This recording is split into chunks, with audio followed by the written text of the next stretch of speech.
องทิวเขางามใจที่ห่างไกลบ่มีวันตายามยังคิดเติมกำกินที่เคยกิน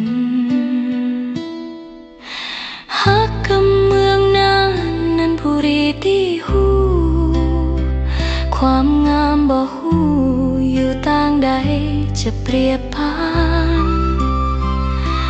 ภาพบ่อุ้ยแม่อุ้ยที่เกยย้อนผ่านกา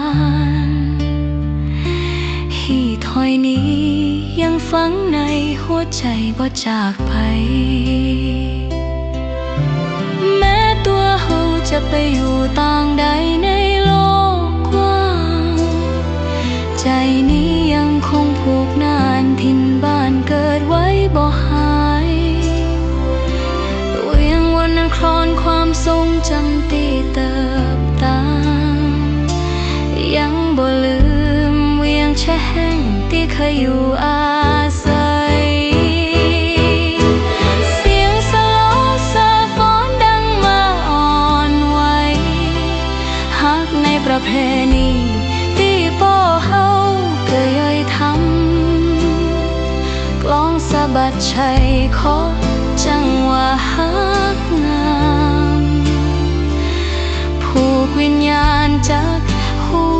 วมันมีค่าขอให้เฮาฮักนานตลอดไปนานคือหัวใจที่ส่องแสงทุกต่างหน้า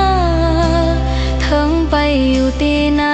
ดินแดนแห่งหนใดนั้นบุรีคดสีนิ่งครอนนักษานานคือบ้านเฮาตลอดไป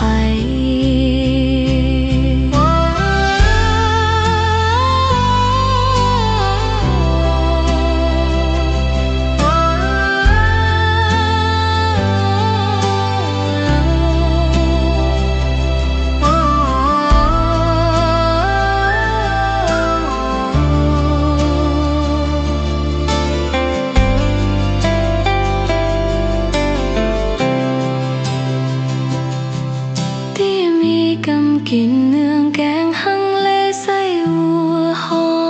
มมีหอยยิ้มของคนเมืองที่อ่อนโย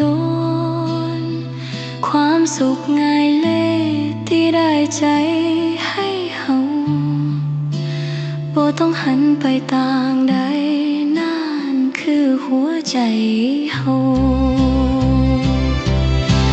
เสียงสะล้อสะฟ้อนดังมาอ่อนไหวฮักในประเพณีที่ป่อเฮาเคยทำกลองสะบัดชัยขอจังว่าฮักงามผูกวิญญาณจากหัวมันมีค่า